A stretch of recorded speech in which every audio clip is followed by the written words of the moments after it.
Welcome, Soundies, to our Sound for Video session. Today is the 28th of November, 2021.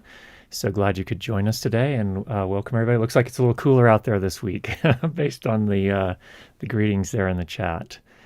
So thanks again, everybody, for joining us here.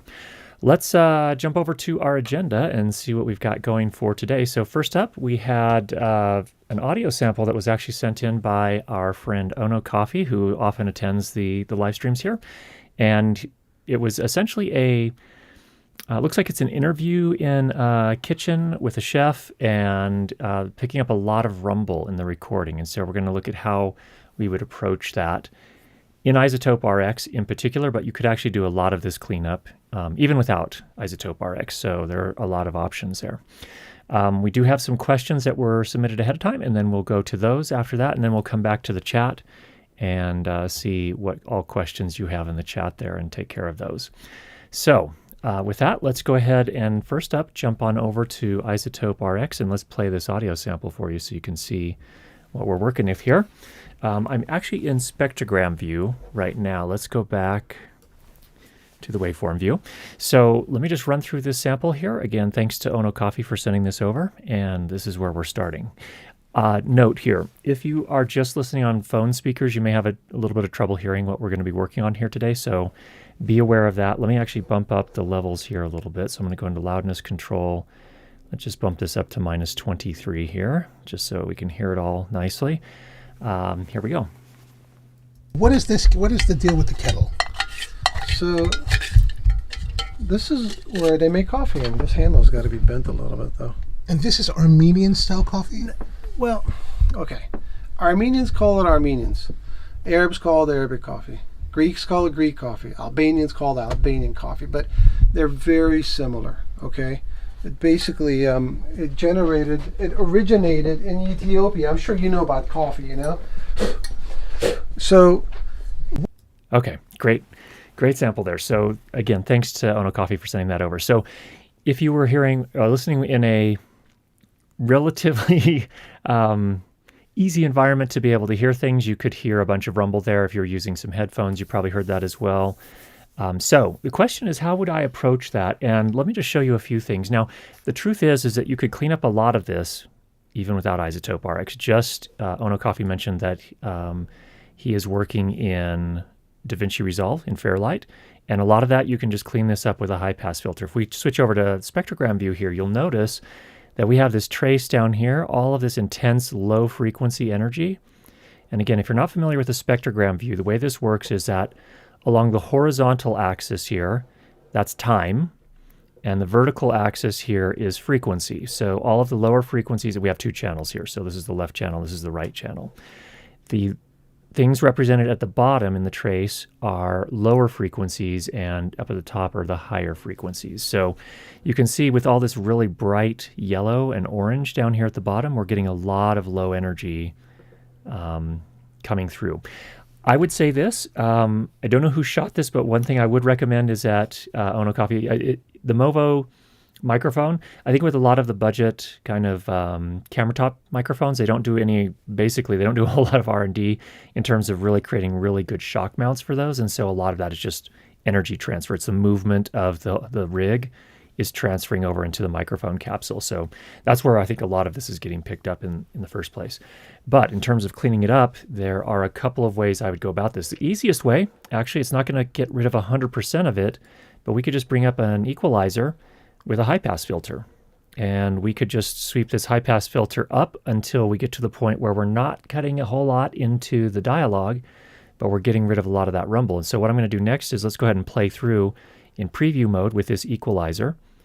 And again, you don't have to use Izotope RX's equalizer for this. You could use the one in Fairlight to do the same thing. Controls may be just a touch different, but this is what it would look like. Ethiopia, I'm sure you know about coffee, you know?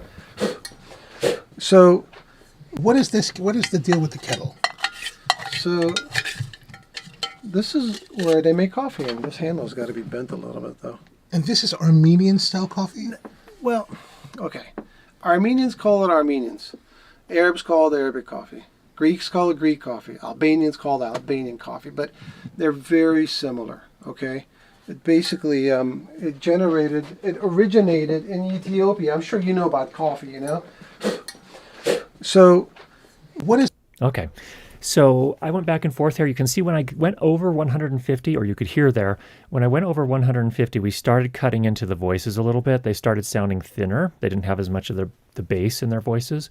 And so I backed back off to about 150, and that sounded like a pretty good trade-off right there, where we were taking care of a lot of that rumble, and yet you could still very much hear the two gentlemen talking, and that's where I would go. So I'm going to go ahead and render that and watch what happens to the traces.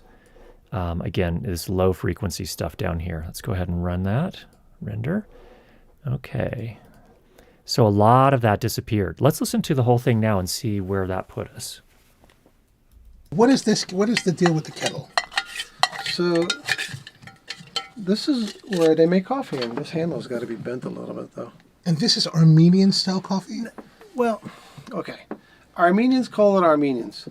Arabs call it Arabic coffee. Greeks call it Greek coffee. Albanians call it Albanian coffee, but they're very similar, okay? It basically, it originated in Ethiopia. I'm sure you know about coffee, you know?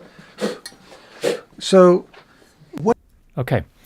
A lot of that's gone. So that is as simple as that. Now, there are some things that are still left. You'll notice here, if I play this section right here, let's just listen to that really quickly. And there's still a little bit remaining there. so this is You can hear it kind of a little in the background there. There's another spot right here. Listen to this. coffee, but they're very You hear that sort of doot-doot. So there is some left. Now, this is not possible in the Elements version of RX, but in the Standard and Advanced, we could go in and even clean that stuff up too. And let me just zoom in here. So again, this is where we had some of that kind of that low frequency stuff still there.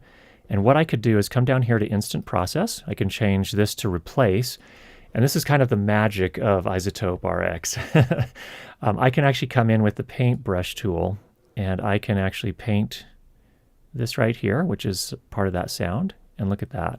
What it does is it's sampling around the brush to identify what it could possibly replace it with, and replaces it with that. It's kind of like the spot healing brush tool in Photoshop, for example. So let's just do a little bit of that. Let's play that back and see how it sounds now. I'm going to turn off the instant process. We'll highlight that. Actually, not quite so much. And let's see if that got rid of that. so this is where they make Yeah. So that handling noise is gone. It sounds fairly transparent in terms of what it replaced it with. So that's pretty good there. Let's come over to this one here. I'll zoom in here. We're just using the scroll wheel on my mouse to zoom in, incidentally. Let's listen to that again. Albanian coffee, but they're very Albanian coffee, but they're Okay, you hear that little doo-doo in between the phrases there. Do the same thing here. So get my brush, instant process, replace. Paint that. Whoops, that didn't do it this time. You have to do it just a piece at a time. Let's see how we're doing now. Albanian coffee, but they're very I didn't like that. I'm going to undo that. Okay. Back to that spot. Okay, let's try that again. You may have to do a couple of passes.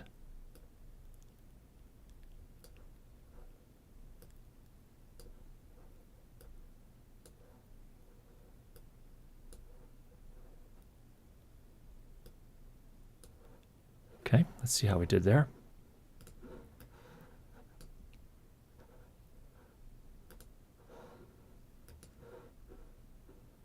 Albanian coffee, but they're very similar. Now we're not hearing that handling noise. Albanian coffee, but they're very similar. Albanian coffee, but they're very similar. So that's a kind of a little extra thing you can do to really clean things up if you needed to do that. But the high pass filter is going to take care of most of that. And then if you wanted to go in and do that instant process replace, you could do that as well.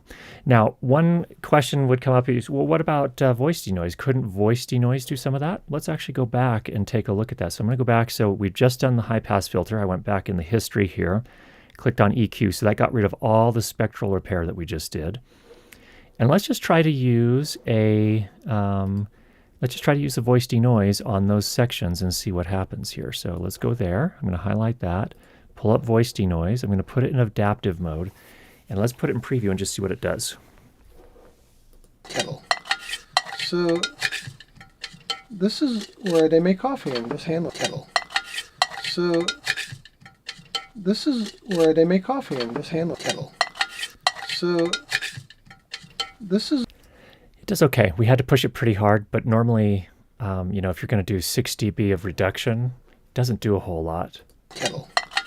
So this is where. Yeah, I'm still very much hearing that. Now, you can make a few different passes, or perhaps, what if let's take it out of adaptive mode, just as an experiment. Let's highlight this here, which is mostly noise. The problem, if I highlight that like that, the problem is that it's going to identify some of that higher frequency stuff, which sounds like the scraping of the pan, which you probably do want to keep, I assume, because again, is very much like a cooking show type thing, where you do want some of those other sounds there.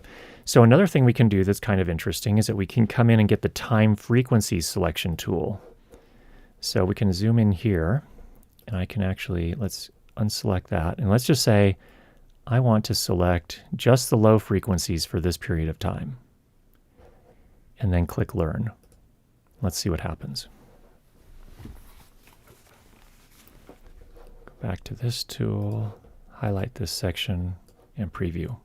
With the kettle. So this is where they make coffee in this handle's got to be bent a little bit. With the kettle.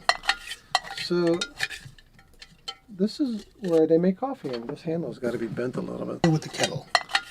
So it's doing a better job now. You could actually approach it this way as well if you wanted to. So I would probably do a couple different passes. So let's go ahead and render that and see what happens. Look, watch the traces right here. Again, that's our handling noise on the camera. Touched it a little bit. Maybe let's do another learn pass. So I'm going to go ahead and get this time frequency selection tool again. Let's just highlight, again, that portion right there. Click Learn. And then let's highlight this section and preview it. The deal with the kettle. So this is where. Yeah, it's slowly taking care of it. So let's play it again. Now that we did that other pass, this is what it sounds like now. What is the deal with the kettle? So this is where they make coffee in this handle. What is the. So that's another way you could approach it. Now, again, you do have to do this, you would have to bring it over into RX Audio Editor. You couldn't do this just in Fairlight. You'd have to come into the audio editor so you could do that time frequency selection to make that work. But that is something to keep in mind, that when you are doing the voice denoise and you know generally what frequency the noise is at and you just want to target those particular frequencies, this time frequency selection can be a really handy tool. So definitely something to consider. Now, let's go ahead and pull up, while we're here, let's pull up DaVinci Resolve. And we're going to go into a little project here. I just want to confirm, and I don't know if everyone's aware, how to set up the round trip process to go from Fairlight over into the audio editor for Izotope. So let me just bring up Resolve here, and we'll show you how to set that up. And we'll go into this sample here. I'm in the Fairlight tab. If I wanted, for example, to do cleanup on an individual clip, I'm in the Fairlight tab. I would just click on the clip I want to bring over into Izotope. I would right click, and then I would choose External Audio Process. And I have this set up to go to Izotope RX. So if I click on that, it just brings it up in Izotope RX, and we're ready to start working on it. Okay, so to set that up over here in Resolve, what you do need to do is come up into Resolve, go into Preferences, go into Audio Plugins, and then down here at the bottom there is this Setup External Audio Process. Click Add, you give it a name like Izotope RX, you set it to type command line, and then you double click in the path here, and that will allow you to choose Izotope RX. So we'll come up here to Izotope RX9 Audio Editor, choose Open, and now when I click Save, It tells me that it won't take effect till resolve is started again, but the reality is they are not actually, that's not true. Here is the new process I just set up right here. I just left the name as new external process, but I would name it something like Izotope or RX or something like that so you could recognize what it is. That's how you go about setting that up. I'm going to come in here and just remove that so I don't confuse myself in the future here. Remove that new one, and then we're all set. Okay. So that's how I would generally approach it. So let's go take a look at the chat here and see what questions we've got. Danny's taking care of that. Greg asks, there is something like an RF hit at 18 seconds. Can you go through how to repair? Let's take a look. Yes. So let me come back into RX at 18 seconds. I'm going to go ahead and switch back to the Mac here so you can see this. Let's highlight this portion around 18 seconds and see what we've got. Albanians called Albanian coffee, but Albanians called Albanian coffee. Okay. I don't know if that's an RF hit. Good point, Greg. That could be an RF hit. It might actually just be ambient sound in the kitchen there, because if you saw the video, the chef is moving around while he's talking and doing things. So I think that was actually some, that was part of what was actually there. But if I had to guess, if it was an RF hit and I did want to remove it, let's come back in. Albanians called Albanian coffee. That's actually kind of a broadband thing right in here. So that kind of clapping sound. I'm pretty sure that's actually ambient. That's actually some sound in the space. So that one would be a little bit more tricky to remove, of course, because it is, you can see here it is fairly broadband. It affects the lower frequencies and the higher frequencies, and it occurs at the same time that he's talking. So that would be a more challenging one. But if we wanted to bring in the brush and try just doing some of that again, we could do that. Let's just see what happens if we do. Okay, let's play that back. Always important to uncheck instant process before you go back and try listening again. Albanians called Albanian coffee. Albanians called Albanian coffee. Yeah, so you could remove a lot of the high frequency stuff. I wouldn't want to cut down too much into the dialogue. That'll start sounding kind of weird. But if that was an RF hit and I did want to take care of it in that way, I could do that to reduce it. That's how I generally approach it. So good question there. Appreciate that, Greg. All right, next up, Darren. Can you control the brush size, i.e. make it smaller? Yes, you can. In fact, let's go back over. And let's see here, brush size.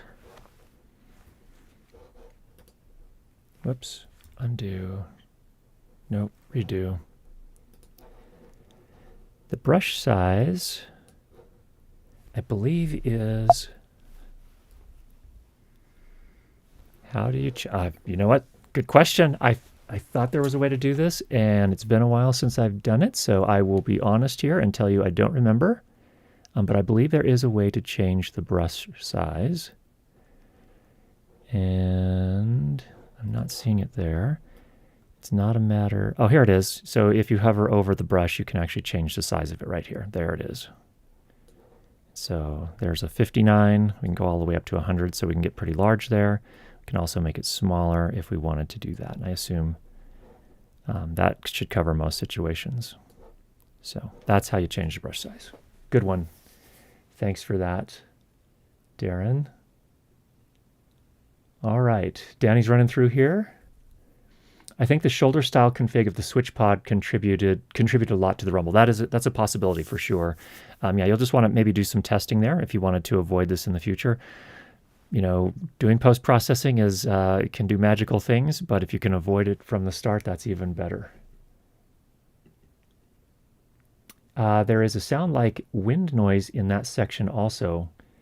Let's see, which section was that? So it was a while back that Peter left that. What's the second one? Where we thought it was an RF hit? No. Oh, the second one. Okay. Let's go back here. So what I'm going to do here is I'm going to zoom back out. So I think right here is what you're probably talking about. Let's play through that and see if we've got some wind as well. Albanian coffee, but they're very similar. Albanian coffee, but they're very similar. Albanian coffee, but they're very... Yeah, so there's definitely a breath. In fact, let's go to the waveform view. Let's see. Bean and coffee, but they're very similar. Bean and coffee, but they're very... Yeah, I don't know if that's what you're referring to. There is that there. We could just attenuate that if we wanted to come over to gain, and we could drop that maybe 2 dB per pass, do a couple of those, and let's play it again and see where that puts us. Albanians called Albanian coffee, but they're very similar. Yeah, so just like most breaths, I would generally just do some sort of attenuation. So there's that. All right, Greg asks, when would you use dialogue isolate versus voice denoise versus spectral denoise?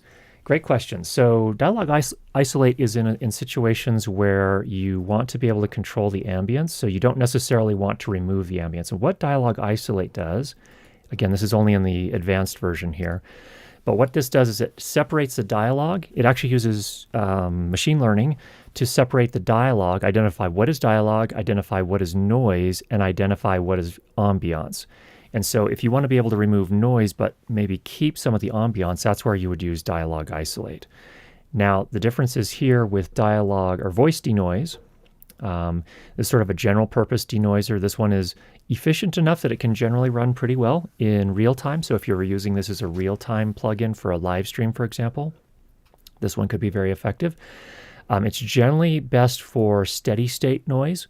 So if this noise is pretty persistent and consistent throughout the clip that you're trying to process, this one's going to do a pretty good job. And then if you have a noise floor that basically is changing throughout the audio clip, that's where spectral denoise becomes more effective and more helpful. And you also have these 4 different algorithms. We talked about these a little bit in the Izotope RX class this last Friday. But basically these do different things. And in fact, I can, if you give me just a moment here, I'm going to go ahead and pull up some of my notes really quickly, and I'll be able to tell you what the differences are there. So if I come back into Izotope RX, into spectral denoise, so different algorithms. Algorithm A is the least CPU intensive. And so if you're going to do any sort of real-time processing with a spectral denoise, that's the one to use. B uses more CPU but removes more noise by using a more sophisticated 2D smoothing algorithm, both time and frequency. Algorithm C, and again, if you want to hear what these are doing, it's just a matter of, trying the different algorithms on the noise you're trying to remove. C adds multi-resolution processing, which is kinder to transients and reduces more noise, very CPU intensive.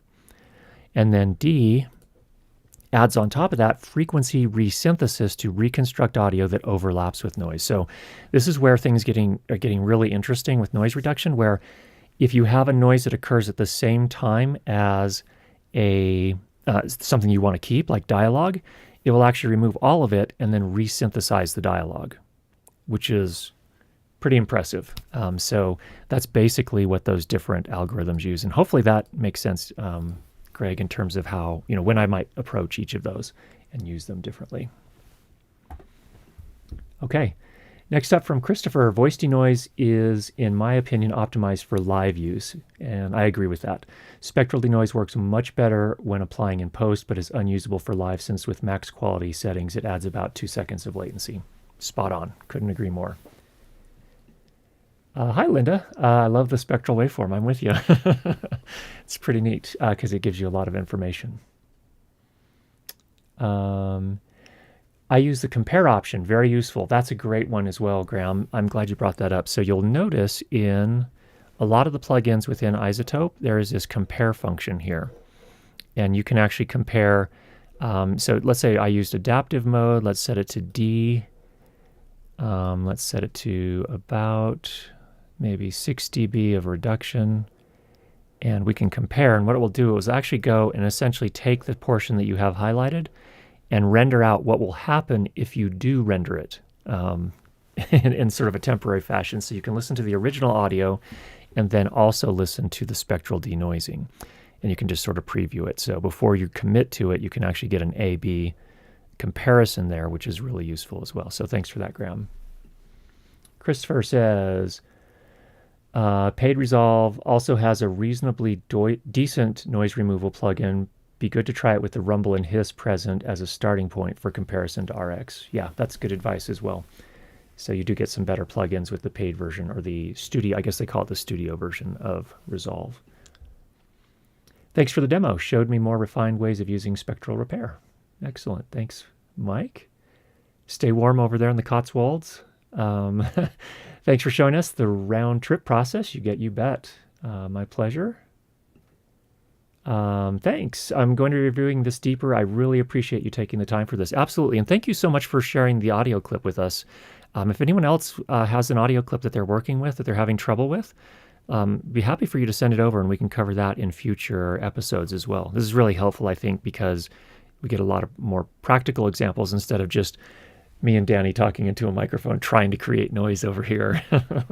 So thanks again for sharing that. Brush size, you can also get that with the Command key. Very good. Thanks, Greg. So on Mac, that'll be Command. I think that would make it, I can't remember if that's Alt or Control. I think it's Alt on PC. Why not use RX9 dehum? This wasn't really a humming problem from what I can tell. You could, the dehummer actually has a high pass filter in it, so you could use that as well.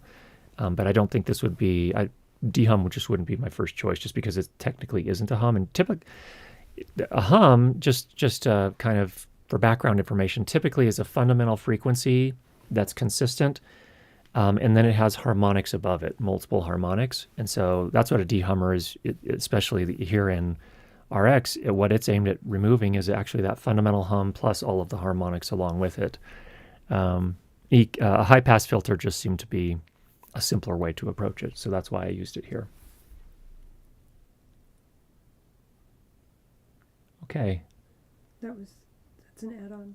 Oh, an add-on question. RX9 Dwind or Dialog Isolate? Dialog Isolate, you certainly could. The reason I, No Coffee's example here, he's using RX Elements, so he does not have Dialog Isolate available to him. So that's why I used that first of all. And also Dwind is not available in the Elements version. So, okay. All right. Excellent. So let's jump back over here. Give me just a moment here to get things back to where they were. We'll get to the other questions after these. Yeah, we'll get to. There are a lot more questions, so we will come back to those. Thank you so much for everybody's submissions on that. All right, let's get to the questions that were submitted ahead of time. And the first one is from John. He says, I've got some poly wave files recorded on my Zoom F6, and although I thought I had the level set, some of the tracks are recorded at a much lower level than others. Normalizing the files in Audition doesn't seem to raise those tracks enough for easy mixing. I can split out the individual tracks to normalize, but things get messy by the time I get to syncing everything in Premiere. Is there a good way to fix this? And yeah, I think the answer from my point of view, John, on that is that you probably need to do that after you do your edit. What you can do is in Premiere, you can just go ahead and bump up the individual tracks that need to get louder, so you can bump those up by, I think, 15 dB. I know it's not going to be perfect, so you just have to, kind of work the edit that way.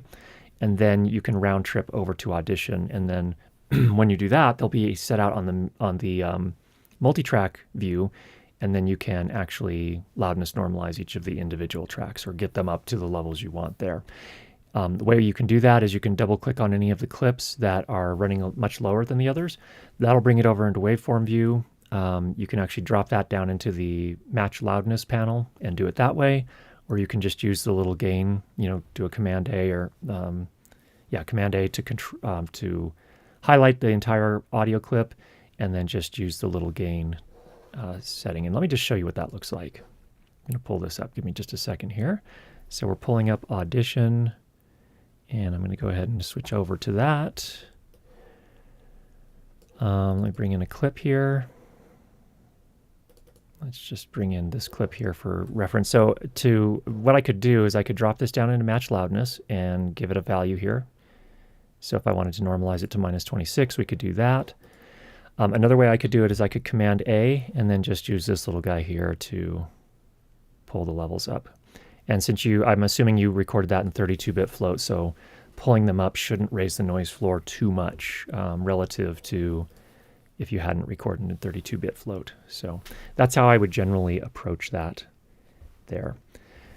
Okay, back to the questions here. Next up is from Andrew. First of his questions is on the subject of room tone replacement. I've never actively recorded room tone, but I'm getting into some situations where traffic noise or other artifacts are making me wish I had some available. Can you please suggest some good practices or techniques on the subject? Is there a simple way to replace room tone in the single track editor of, say, Adobe Audition, or is it best to do it with crossfades in multi-track mode? Are there techniques to do it for, say, a podcast versus a video where I need to keep time? Well, I think first up, you probably, actually, let me go back to here. I'll come back to me. Yes, ideally I would do that in multi-track mode where I can put crossfades because, presumably you already have some room tone in most of the cases, and then you're just trying to splice some in to fill some holes, if you will. And so I would typically want to have the fades that are available in multi-track mode to do that ideally. So yes, that's what I would do as a first choice. I don't think there's really any difference between podcast and video in that regard. It's pretty much the same thing. So I think that I would approach that the same way. I wouldn't change the timing of anything. I would just splice in the room tone where I needed to do that. Now, the first question you asked, I want to address that. There are actually ways now with Izotope RX, for example, and the ambience match and the dialogue isolate and some other tools in the advanced versions where you can actually synthesize room tone pretty effectively. And in fact, on a lot of production sets now at the higher end, it's my understanding they used to always, hold for sound, say hold for sound or hold for tone. And then they would try to capture 30, 40 seconds, a minute, whatever, of room tone where everyone just had to stand still and not make noise. It's kind of difficult to do on those really expensive sets in particular because every minute of time on, say, one of those bigger sets, say, for example, a big TV show where you have A-list actors on there, a minute of time actually costs the production thousands of dollars. So there's actually an investment there. So now a lot of times what they're doing is they're actually, instead of holding for tone, a lot of the post sound people have said, you know what, we can do what we need to. As long as we've got just a little bit that we can work with between phrases and stuff like that, we can actually synthesize it pretty nicely using RX and other tools. So a lot of times they're just doing that. Now that's a bigger topic that I'm not prepared to show you exactly how that works. I think that'd be a great topic for a future episode though. So we'll come back to that. But those are really great questions, Andrew. And thanks for submitting that. Another question from Andrew. Let's go take a look at this. Andrew says, can you please give me some tips on equalizing a background music track? By background, I assume you mean that you have some dialogue and you have background music sitting behind the dialogue. What are some general frequency ranges to cut in order to benefit dialogue? I recently made a wide mid-range cut to a music background track that definitely helped the dialogue sound better through headphones and on monitors. However, the music was lacking when I played the video on iPhone speakers. It is unfortunate that many plays will be on iPhone speakers. Perhaps my cut was too strong. I will experiment further, but if you can share any insights on techniques that might help with this or with background music or sound effects in general. So yeah, another good question there. So making an IQ trough in music to make room for dialogue is sort of it's effective, it works, but it's sort of the sledgehammer approach to doing that. And typically on the bigger productions, if they've got time or they're able to hire someone that has the skills, my observation is typically they're not just using EQ. In fact, that would be the last thing they would use, maybe in a last-ditch effort. But what they would generally do is they would probably approach it instead by using a multi-band sidechain compressor or a multi-band dynamic EQ. And let me just pull a couple of those up here really quickly so you can see what I'm talking about. So I'm not going to run through the whole thing again. This would be a great topic for a future episode to really run through it. But if I go into my plugins here, for example, is the Ozone Dynamic EQ. And the idea here is that I can set the frequencies that I want to. So for example, if I wanted to do maybe a pretty wide trough cut here, I could actually come in here and really, let's widen this way up. Do something like this. You could also do a more surgical job of it as well. But the idea now is that when I play through things, watch what happens here. Greeks call it Greek coffee. Albanians call it Albanian coffee, but they're very similar. Okay, it basically it generated. Obviously, this is not, I just wanted to show what a dynamic EQ does. It basically, what it does is it detects the frequencies in that range, and then when they hit a certain level, it will actually attenuate them, push them down. So the idea is that instead of a kind of a broad, just an across the entire track EQ cut throughout the entire music, it's only pulling the music down in those mid frequencies when there's talking. So you would set this up as what's called a side chain.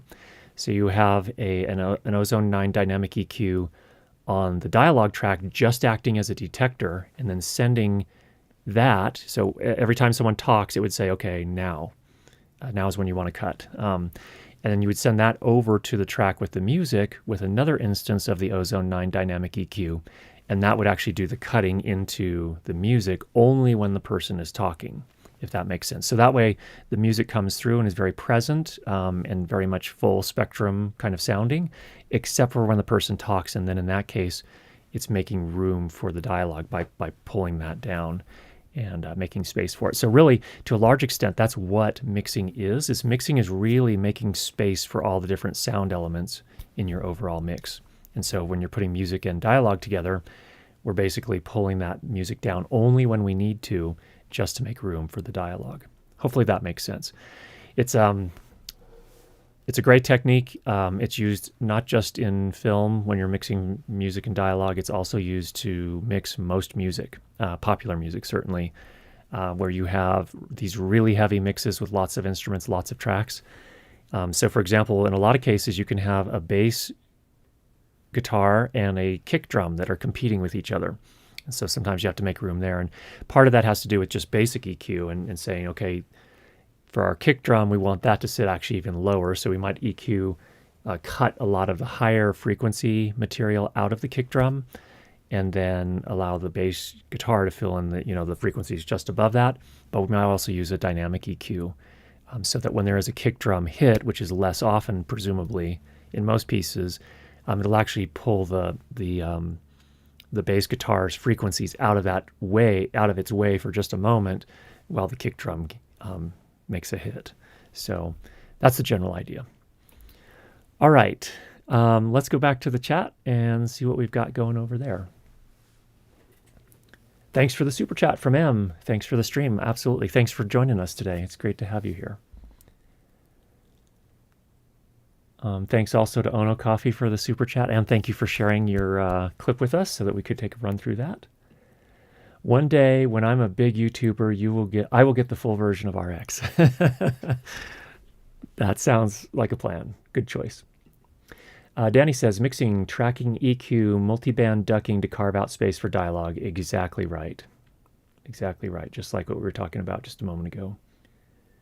All good info. So I'm going to take a sip of water here real quick. If you'll give me just a moment, just so I can keep my voice going here.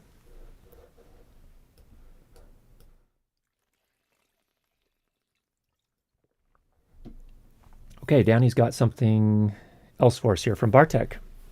Could you tell why you make a separate YouTube channel for live transmissions? What are advantages, disadvantages? Is it helping your main channel to get better statistics? Thanks. Yeah, there's a historical reason for that. When I launched my first course in 2015, I did the live sessions on my main Curtis Judd channel. And what ended up happening was a number of the subscribers there were pretty turned off by the live streams. And what I've learned, I think, from my point of view, is there's a very different audience. Live streams are interesting because they allow people to connect a little bit more because it's a live kind of interactive type of thing. And to this day, as far as I'm aware, YouTube actually, once the live stream is over, it doesn't get a very high ranking in the search algorithm. So for the live episodes, I don't know if that's changing, but that generally seems to be the case, number one. Number two, it just wasn't the right fit for a lot of the people. They were used to having something much more condensed and very much straight to the point in terms of a particular topic, a review or a tutorial or whatever it was. So for them, They just didn't want them. In fact, a number of people were saying, if you don't stop putting up these live things, these help sessions, I'm going to unsubscribe. And so to me, that was kind of the when the bells went off, and I was like, hey, why don't I just put these on a separate channel where the people that are into live streams, do want that kind of content can go there. And then we'll just keep the main channel mostly for pre-produced content. So that's how we're doing it. We have done a few live streams on the main channel. So that was going to be, for example, when I had an interview with Booth Junkie, who's Mike Delgadio, Soundspeeds, Alan Williams, and Podcastage, Bandrew Scott. We had the four of us on a live stream. And actually, because that was one where I think a lot of people did want to see that. So we actually ended up doing that one on the main channel. But hopefully that answers your question. Sylvian mentions you lose your view ratio and a lot of people quit your channel when there's live. Agreed. Live's just not for everybody. It's great. The great thing about live is you can go deep. There's more connection. There's interaction where you can ask questions like we're doing here, and I can actually respond to that. So that's the great thing about live. The thing that's not so great about live is that it takes a lot longer to get to where the information you want.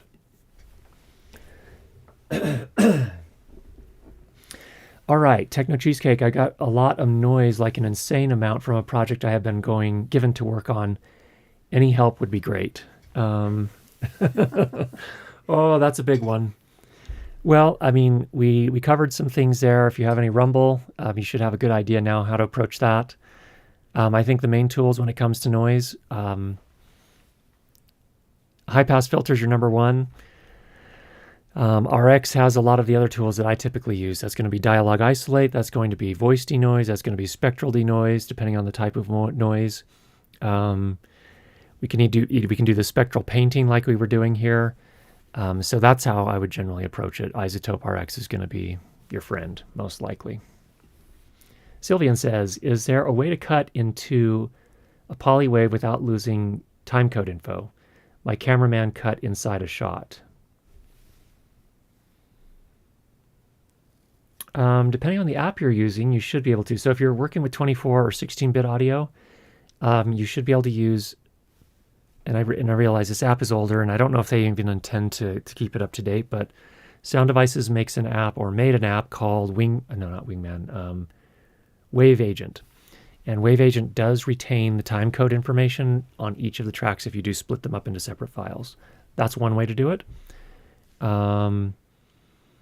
I think some of the apps, when you do split them up, when you export the audio, you have the option of keeping the timecode in sync. So you want to look at that. I guess we need more information on which app we're talking about here. But I mean, if you're starting from scratch and you need to split something up, I would probably look at Wave Agent unless you're working with 32-bit float audio. Okay. There was one back here. All right. We're looking for a question that Danny saw earlier here.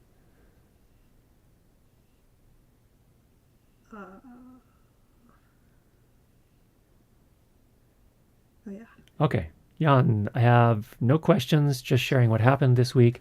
A friend was throwing out 2 broken Rode NTG2s. He gave them to me. I fixed one, and the other has an unused 10-year warranty from Rode. Wow, that's a find. So yeah, the could be a great option for you. So that microphone requires a lot of gain, but once you do put a good bit of gain behind it, it's a pretty decent mic. So congrats on that. That's a pretty good find.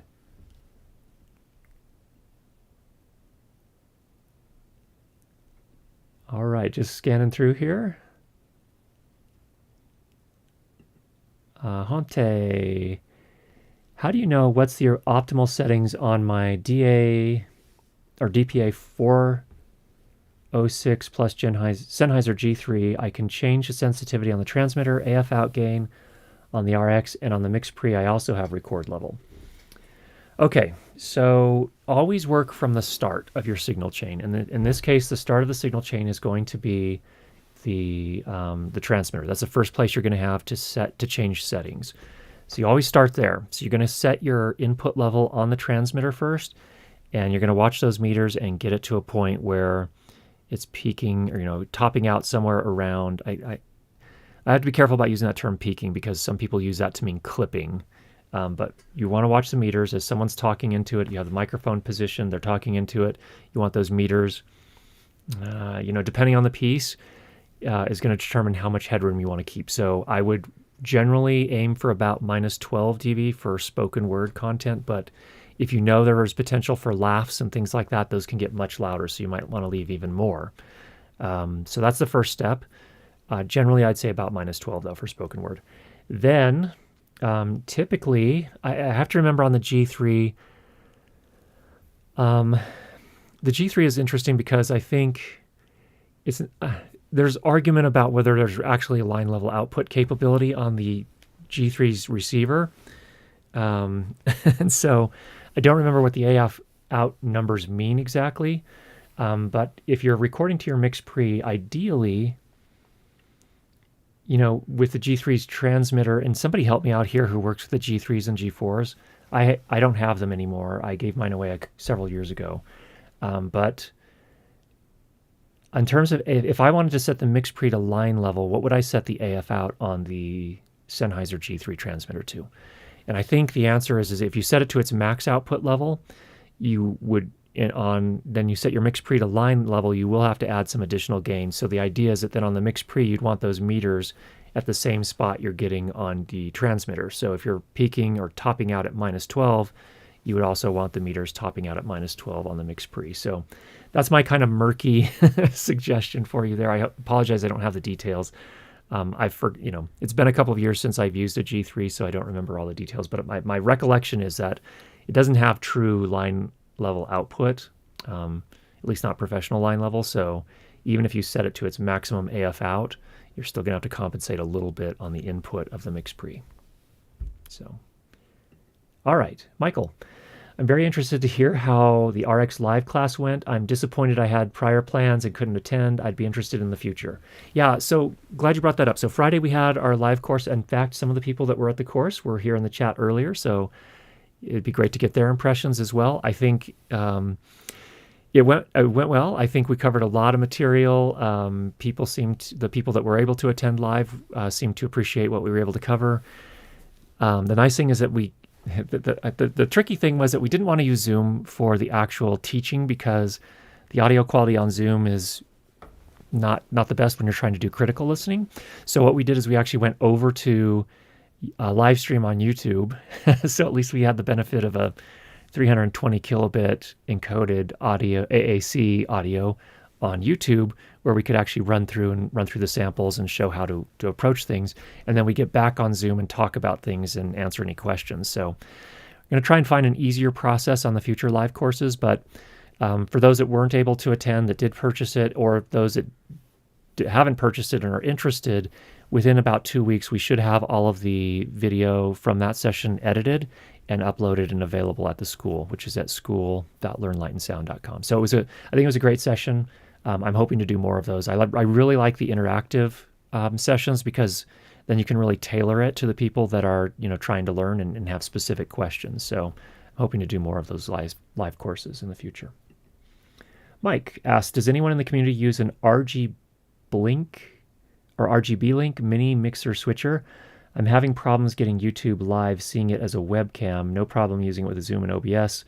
Any thoughts appreciated? Yeah, I hope someone there in the chat has something to offer, Mike, our friend Mike. I don't have any experience with that, Mike. I apologize, so I'm not sure on that one. I have a question actually for the Windows users out there.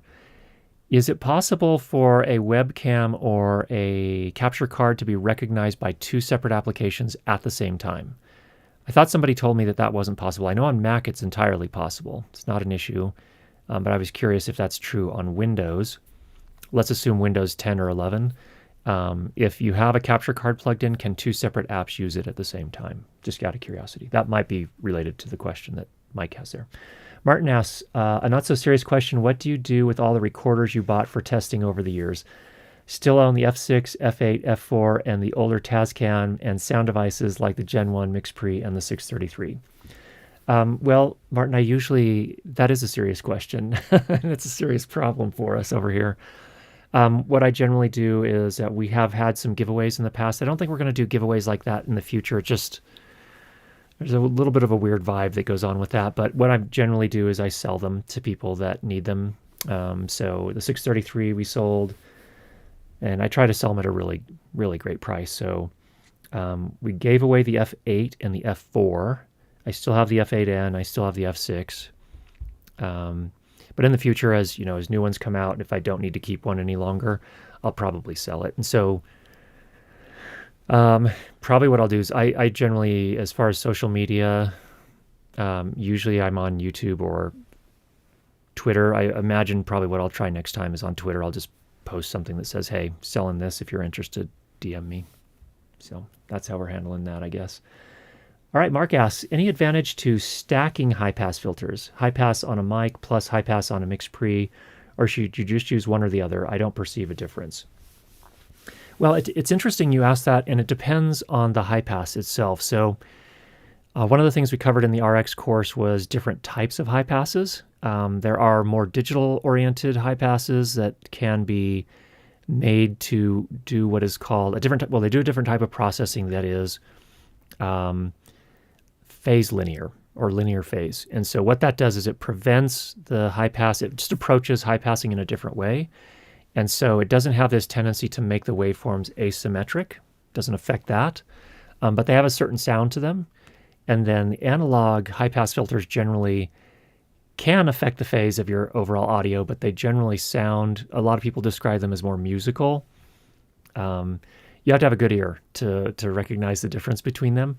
But those are some of the differences. And yeah, I think it can be fine to stack them. I'll almost always record if I'm certainly on location. I'll almost always have at least a very mild 60 hertz high pass filter on for dialogue recordings, just because I generally don't need to capture anything below that for dialogue. But I don't generally want to go too high because I'd rather have some of that flexibility in post if we're going to do something more fine-tuned. So those are some thoughts there. Techno Cheesecake, what are your views on on AES releasing a guide spec for live streams? I was just reading the first piece about that yesterday. I think if you're talking about, maybe it's the same thing I'm thinking, maybe it's not the same thing I'm thinking, but there's a new guide on loudness overall, and I don't know if that's the same thing here. You may be actually talking about something different, so I'll need to go look that up. So those are my thoughts. But there was some talk between, let me just get, who was it? It was Rob Byers and who was talking about that? Rob Byers and Bob Katz. So Bob Katz is a legend in the sound world. And they were talking about loudness overall. And the perspective there was that long-term, eventually what they're advocating for, and I think what the AES is advocating for, is, and actually maybe this is a different thing, so maybe it's not the AES, but in any case, they're advocating for eventually moving everything to a standard of -23 or -24 LUFS for loudness. I would love that. That would be ideal from my standpoint, but I think a big part of the problem is legacy equipment, so low quality playback systems. One of the things that Rob Byers suggested, which I thought was really interesting too, is that you could potentially have it do this stuff dynamically. So in other words, if somebody is listening in a very, very poor listening environment, like an airplane or a subway or a car or something like that, that it could dynamically actually boost the loudness it would have to do some processing, of course, to do that. But it could dynamically do that. And basically the idea then is that all content could really be produced and finished at the, say, -23 LUFS. So that way the audience gets the best of both worlds. If they're in a situation where they can listen back on high quality playback equipment without a lot of ambience noise, they get a little bit more dynamic range and they can enjoy that whole experience. Whereas if they're listening back on phone speakers in a car or something like that, or little earbuds on an airplane, it might do a little bit of loudness optimization so that they're getting, everything is understandable at the sacrifice of a little bit of dynamic range and potentially, the original quality. So that's the idea. I don't know if that's the same thing you're referring to, Techno Cheesecake, but if that is, I'm definitely an advocate as well.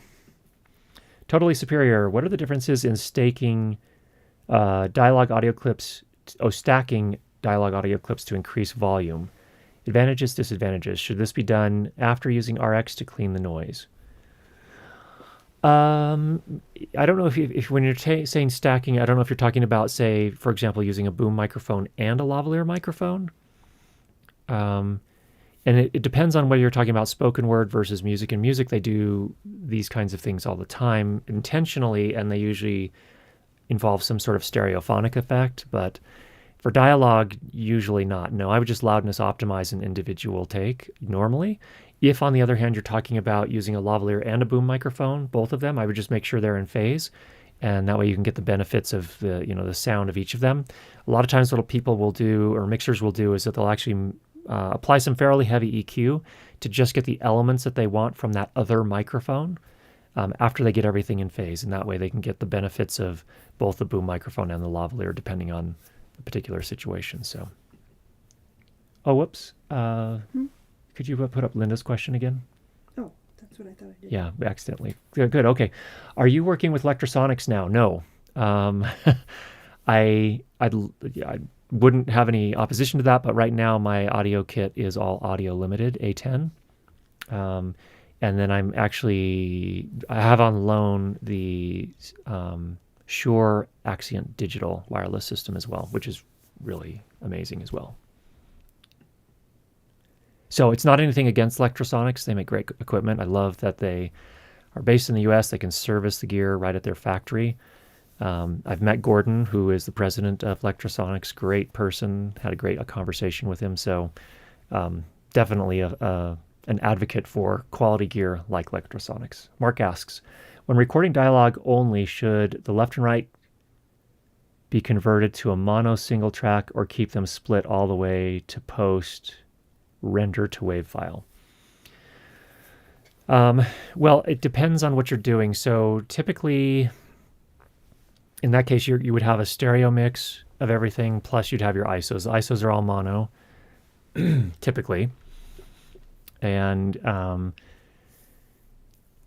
so you'd have, I guess I'm not entirely sure I understand the question. Let me read through it again. When recording dialogue only, should the left-right be converted to a mono single track to keep them split? Or keep them split all the way to post render to wave file? I mean, so here's the idea. General approach is that if you're recording both a mix and isolated channels, then the idea with the mix is that you shouldn't have to do a lot of post. So you could just take the mix and maybe optimize things just a little bit, maybe do a little high pass on it, maybe loudness optimize it a little bit or normalize it a little bit. And the idea is that the mix was good enough that you shouldn't need to do a lot with it. So in that case, you would just keep it together, especially for quick turns. If you've got to turn something around quickly. On the other hand, the ISOs are something that they're mono from the start for dialogue tracks. So I would just keep a mono until you get them into the timeline, and then they're either playing back, typically they're center panned, and so they're going to just play back on both channels if you're doing a stereo mix. I hope I didn't totally slaughter and misunderstand your question, Mark. That's generally how I approach it. Jason, I'm not sure I understand the context of this, but you say use an HDMI splitter to get my PC to recognize the same source twice. Oh, we're talking about the capture cards again. Okay. Okay. So evidently maybe PC or Windows only does recognize. So you have to have two capture cards basically if you want to have the same source available to two separate apps. Maybe that's what that's indicating there. So Jason, thanks for sharing that. Looking to purchase a boom pole, which length do you end up using the most? I'm almost always, like a 12-foot pole. I think my main pole is a 15-foot pole, and I almost never use it that long in my work. So from my point of view, something in the 10 to 12-foot range would be kind of a bread and butter pole. Something that probably 12. I'd probably go 12. And that could do most situations. Jan, I'm on the lookout for a small HDMI screen for a separate DSLR monitor. Any recommendations? Yeah, if you go to my main channel, we've actually reviewed a bunch of 7-inch monitors and some 5-inch monitors for that. If you're looking for something budget, FeelWorld has a number of options. The one I'm actually using here as a confidence monitor today is an OC. They're a little bit more expensive, but they have more features, including SDI inputs and not just HDMI inputs. and also very high output nit ratings. So yeah, to take a look at, just do a search for Curtis Judd monitor, and either 5-inch or 7-inch, depending on what you're looking for. Right now I have a camcorder in an Elgato HD60 right now, and I can record in OBS Studio and Windows Camera app at the same time. I'm on Windows 10. Okay, so maybe it sounds like it is possible on Windows 10. So thanks for sharing that, Flo. How often do you do adaptive phase rotation for dialogue? Only when I need to. I would say it really depends on the voices that you're processing. My voice almost always needs it because I can usually reclaim anywhere from 3 to 5 dB of headroom doing it. So I almost always do it on my voice. But when I'm processing other people's voices, it's very rarely women's voices. It's almost always men's voices. And I only do it if there's a lot of asymmetry. If I'm going to be able to reclaim at least 2 to 3 dB of additional headroom, then I'll do it. So I may actually try it, and if it doesn't reclaim that much, I'll undo it and just go back and go from there. Are there brands you like other than Rycote for wind mitigation? Bumblebee is worth looking at, and also Sonella is worth looking at. Those are the kind of the higher end ones. So that's where I would look, Linda, for production audio. Sonella, which Cinela, which you can get at almost all of the, like the Gotham Sounds, True Audios, and those types of places. Bumblebee, same thing. You can get them there. And Bumblebee, you can probably get at more places than that. I think you can get it like at B&H. They also carry Bumblebee products. Just a couple more. Okay, just a couple more here. Mike says, I use adaptive phase rotation all the time on dialogue to help with loudness optimization. My material is podcast radio going through a benign broadcast processor. Very good. Okay. Thanks, Mike. There are others, but I'll just do a couple more on Okay. the Windows thing. Okay, this is back to the Windows question that Mike brought up. As with many things Windows, the answer is yes, depends. Your card needs multi-app support, i.e. certain Elgato cards feature this, like the CamLink Pro. Okay, so it depends more on the capture card, it sounds like. And then Christopher says, sharing USB video devices on Windows is actually a function of the driver, so hardware device specific. It has to support multi-client usage. Okay, that makes a lot more sense. I was like, if they're using the same hardware, it has to be possible. So that's good to know. And maybe that's the same on Mac at that level too. So, All right. Okay. Well, everybody, thank you so much for joining us today. Hope you had a great week. Hope you have another good week going forward with lots of good sound projects to work on. Get out there and make some great sound, and we'll talk to you again soon. Take care, everybody.